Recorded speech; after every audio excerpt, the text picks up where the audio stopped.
Hello everybody, welcome back to my channel. So Star Hill Global REIT has just announced the full year results, and there are three things that I think is worth uh, taking a look. And these are three things: the DPU impact, the rate hike impacts, and of course the status update for a couple of their assets, which are quite big actually. So let's jump into it. So DPU wise, on the headline figure, the DPU is down, but actually it's because of the impact of deferment. So last year the DPU was 3.95 cents, but actually out of 3.95, 35 cents were amounts that were retained the year before and released last year. So actually the actual DPU is 3.6 cents, and this year the DPU is 3.8 cents. So it's a marginal 5.6% increase in the actual underlying DPU. And actually, if you look at it this year, they still give around $4.9 million of rental assistance to the tenants, especially I think in the retail sector. So, well, it all depends on the year ahead if there'll be more rental assistance given. Because if you look at it, the COVID situation in Singapore and Malaysia and maybe Australia are all kind of improving. So maybe next year there'll be a little bit of lesser rental assistance given. So it all depends. So if they don't have to give this $4.9 million of rental assistance, there'll be a bit of a pickup here. So fingers crossed. If you look at their performance, well, kind of expected, right? If you look at Singapore performance, it's kind of flattish. So office is stable and retail is well, it's not improving much, but it's not really deproving either. So Singapore is kind of steady shape, right? There's a big jump in the Malaysian property revenues. That's because of the cessation of rental rebates for the Lot 1 enhancement works. So this is at the third year, end of the third year, and the AEI works are complete. And you have a cessation of the rental rebates, right? Whereas for Australia and others, which are Japan and China, you have FX headwind, right? Because the Sing has been a monster this year, right?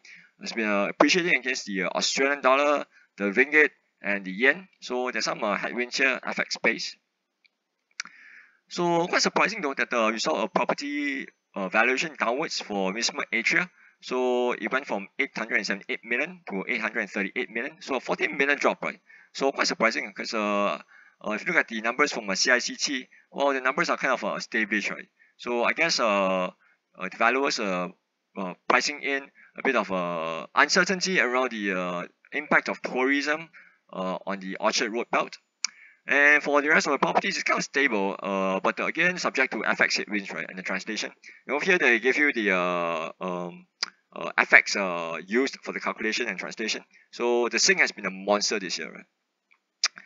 So this is of course the one of the second most important thing to look at, which is the impact of interest rate. Because if you're unless you're living in Jupiter, otherwise you should know that the rates are rising really fast. Over here, I think the REIT has done very well. 93% of the debt is fixed. So for sensitivity analysis, a 1% rate hike means DPU goes down by 0.04%. So if you take this number and divide it by 3.8 cents, which is the DPU for the year, well, it's marginal, right? Not even 1%, I think. So well, it looks pretty well managed here. And if you get the debt maturity profile, there's a chunk over here to be matured next year in 22-23 of 125 million of a total debt of 1.08 billion, right? So just about the 10% to refi next year. So and the year after will be even lesser at 16 million. So actually, I think it's pretty well insulated for the next 2 years in terms of refi of the debt. So it depends on what the central banks do.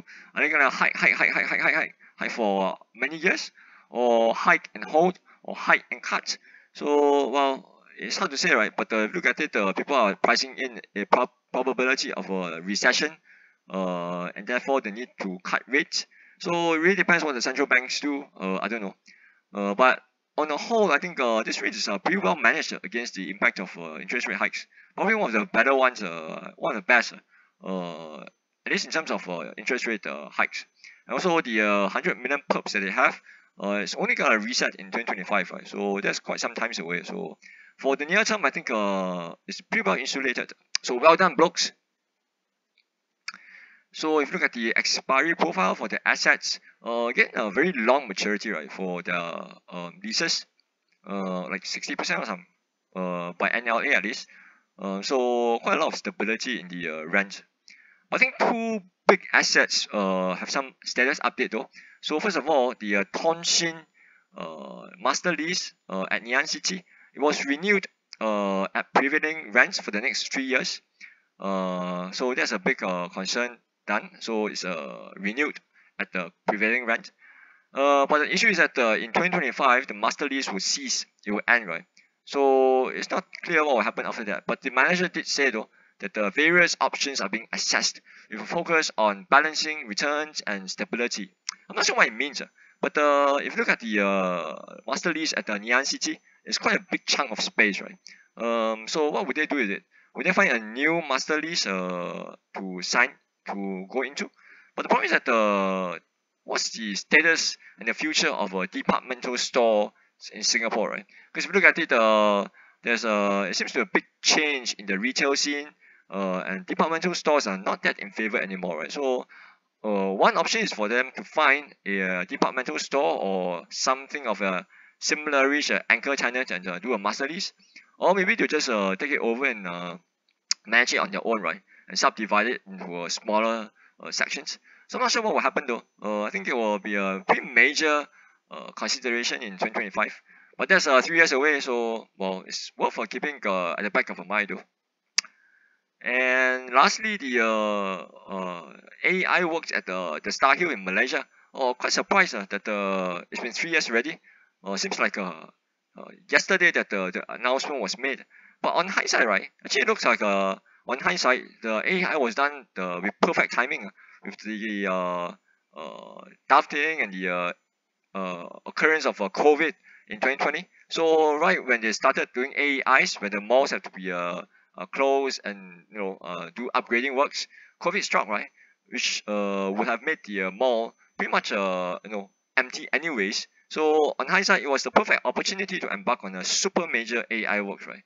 So surprisingly, well, to me, 3 years have come to an end, and this stuff are all done up and ready to go.